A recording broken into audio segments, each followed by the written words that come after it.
I was born on November 3rd, 1987, in a refugee camp in northeast Sudan to an orphan and a wanted murderer. That might seem like a strange way to start life, but, believe it or not, things only grew stranger from there.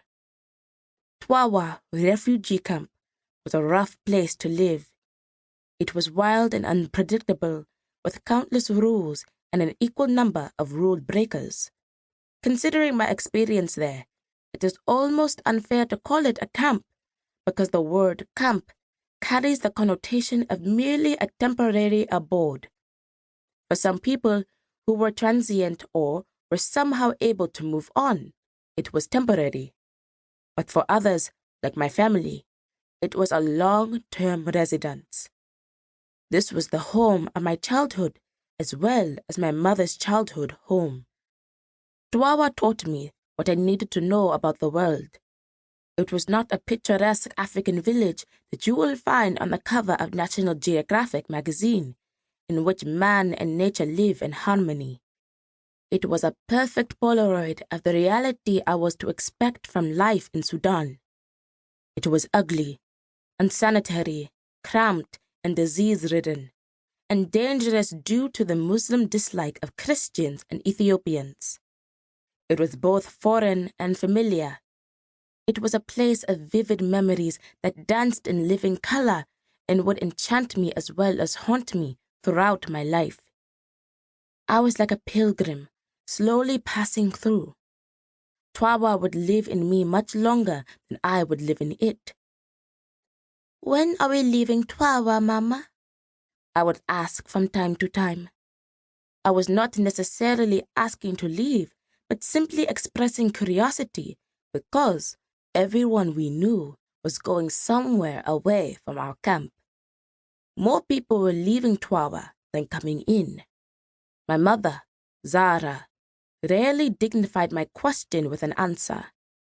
She was a quiet, stout woman who seldom spoke more words than needed. Yet, while she didn't speak many words, hidden deep inside her soul, a roaring tempest suppressed dark secrets of pain, rejection, and violent domestic abuse that she thought no one knew about. But we knew. We all knew.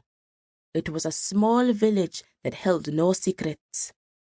My mother had lived in the camp since she was 10 years old. She knew the camp, and the camp knew her. Twawa had been her home since she escaped from Ethiopia during a time of deadly famine that was exacerbated by war and the rise of communism. My mother was never very open about the circumstances that killed my grandparents and brought her to such a wretched place as Twawa. It was too traumatic.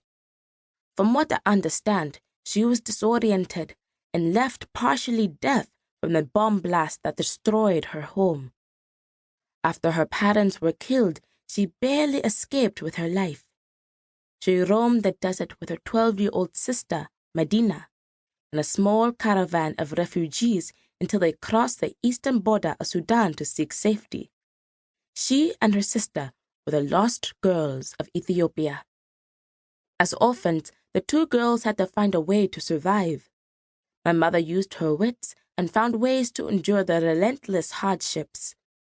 She didn't have any family besides her sister, or any belongings, but she found temporary shelter for the two of them in a small refugee camp funded by the United Nations. She did not plan to stay long. Like the other refugees, she envisioned returning to Ethiopia, but days turned into weeks, weeks into years, and years into families giving birth to a new generation of Twawa refugee camp residents like me. As I grew up, my mother insisted that I learn to be a survivor, like her. Mama's native language was Amharic, the working trade language of Ethiopia, which is related to Hebrew. She quickly realized that she needed to learn Arabic in order to navigate her new surroundings in Sudan.